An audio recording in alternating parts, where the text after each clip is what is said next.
Good night, fellow punters. The clock on the wall says 17 minutes past 9 on Sunday night, the end of the summer holidays.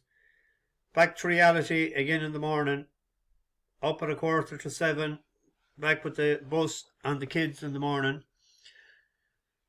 So it was fun while it lasted. I was out for a while today. When it was a couple of different towns, found it difficult to get a bit to eat. Every place was full. Went into two different places in one town, one in another, and I was told no table, so had to move on. Had to do it a bit of takeaway, which I hate doing on a Sunday because I'm an old traditionalist. I like the old roast beef on a Sunday and gravy and everything that goes with it, so it didn't happen today. So it doesn't happen too often, and it won't happen again for quite some time, I will tell you. We had no luck today, but the only luck we had was sort of bad luck.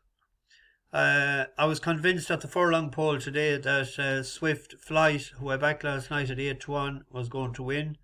And I think 2 strides after the line, he was up. Or am I misreading Over on the far side, coming home best of all is Hurricane Ivor. On the near side is Swift Flight. They're opposite sides of the track. At the line, it's Hurricane Ivor, Swift Flight. Laugh a minute, Al-Jadi. Am I talking through my pocket, am I? Maybe I am. Anyone think that? We didn't see what happened with the horse in Tramore. He was 9-4 favourite in running when he went into the fog, and he never came out. And the first one, we sort of knew our result before the race started with the Bomber Liston. He must have been out with a few last night with the old Kerry teammates, because he drifted out to 6.5 to 1 or 7 to 1 today, and was never in it. I thought he'd do better. So that was 2 horses today in the same colours that let us down. So I've 1 pick for tomorrow. Hopefully that will redeem itself. The only few pound I got back today off them was on Meatloaf, who was 4-5 yesterday evening, so I didn't bother even putting it up. I tipped it up. We won on it a couple once, and we tipped it up, then went to second. I won at 2-1 today. If it had been 2-1 last night, I would have mentioned it, but maybe some people got on it. Anyway, I'll rattle on. I had a couple of 2 pints of Guinness on the way home, and they tasted like more, but we had this to do and we have the morning to think of, so we'll get them again. Tomorrow, the 5:45 in Tramore, a horse that probably should have won the last day for us. There was a French dude on it. What was his name again? Havart. We're beating a half a length in Cork. And he's gone up for finishing 3rd and 2nd. He's gone up £6.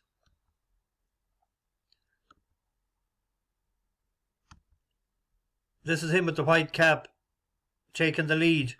In your lass, over on the far side, battling away is Fleming's Riva. Ask and answer, can find no more. Jump the Shark over 2 out in front. Didn't get very high, but just in front from Killing Your Lass, who looks a big danger now.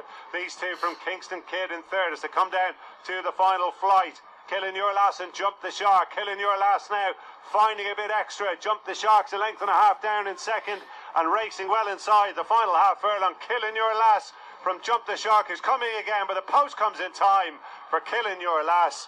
Elliot Ogre. I thought we were more unlucky at the time when I was watching it. And there's a slight worry about the confines of Tramore. There's a horse there, Aide de Camp. I'm going to show you his last run. It was his first run for Robert Widger after leaving Dennis Hogan. Now, he's in the very... Where are we? He's just coming into the picture. he's in 10th or 12th, 11th or 12th spot. Keep an eye on him where he finishes. River to Ballyquin Bay in third. St. Denis as well under the pump. Speed Gang overtaking it. Drumderry Harlem losing places. Bilbil Grant onto heels, and Ali Undai now has racing room as they swing for home, and it's Winding River, Wee Jerry, Fruit Blossom, Speed Gang being nursed into it. Ballyquin Bay and then Ali Undai clears St. Denis as well, staying on 8 de camp, but at the last Winding River, Speed Gang and Fruit Blossom taking off with the lead. It's Winding River but brushing through the top of it to Speed Gang. Stand side's going to be Fruit Blossom. Wee Jerry coming back for more, then Ali Undai from the rear, and Ballyquin Bay into the home straight proper, and it's Winding River all out. 2 in second, Fruit Blossom. Wee Jerry, Speed Gang, Ali Undai coming late inside the final furlong. Winding River 2 in second, Fruit Blossom, Ali Undai inside the final 75. Winding River, Fruit Blossom, Ali Undai continue to stay on, but Winding River, Fruit Blossom and Ali Undai at the line. Winding River scores second, Fruit Blossom third, Ali Undai 8 de camp from nowhere. He finished fourth in that race from an uncompromising position coming into the turn. There's a race in him at some point. They're paying 4 places tomorrow in a lot of them, and there's only, well, there was 12. I think there's one gone out of the race now, is there? Yeah, there's one gone, so there may not be now when they get an excuse to do so. But Jump the Shark was 5-2 earlier on there. So you'd hope that he might get the record straight tomorrow with Mark Walsh, and that's Mark Walsh's only ride tomorrow. It's only a 5-year-old trained by Gavin Cromwell.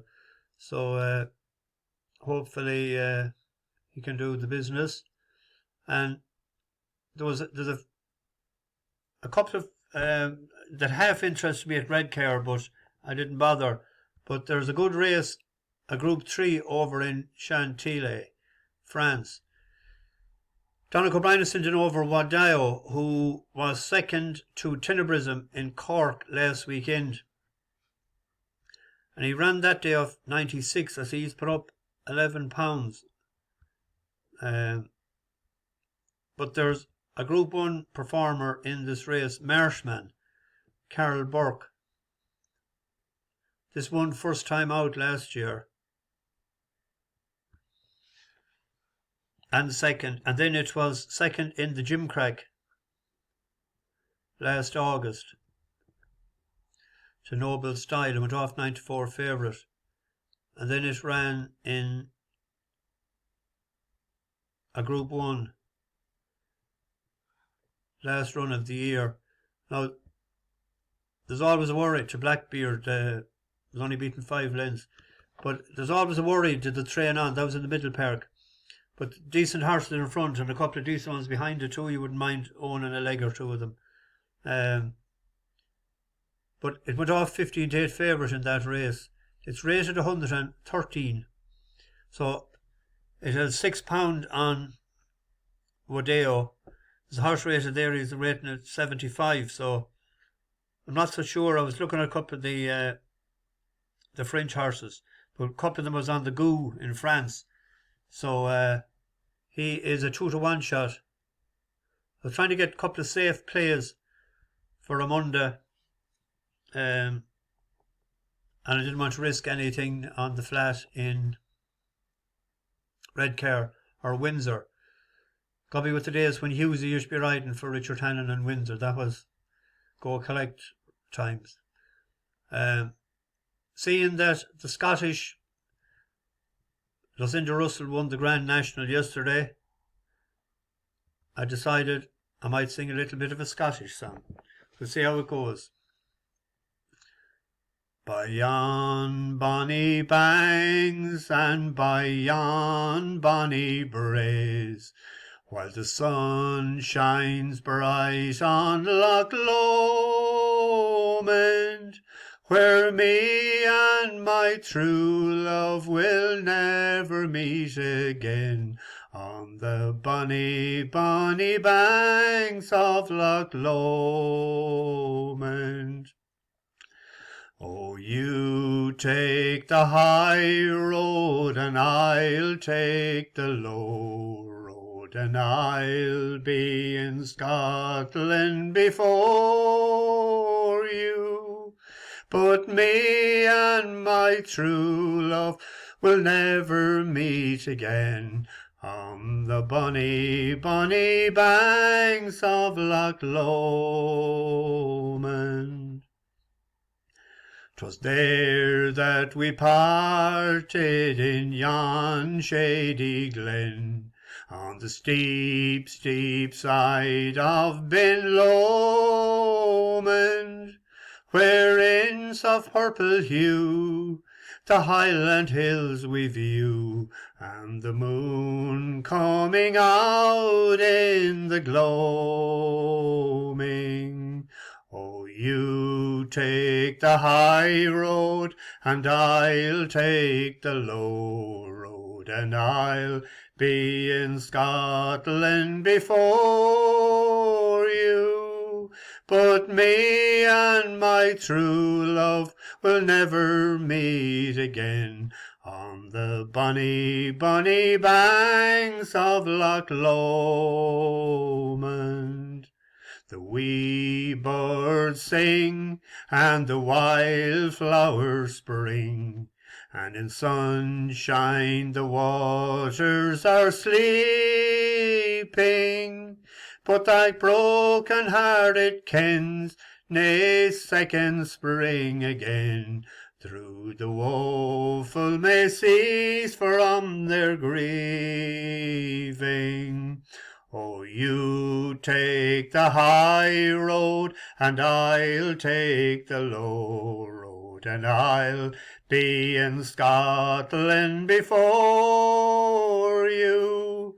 But me and my true love will never meet again on the bonny, bonny banks of Loch Lomond.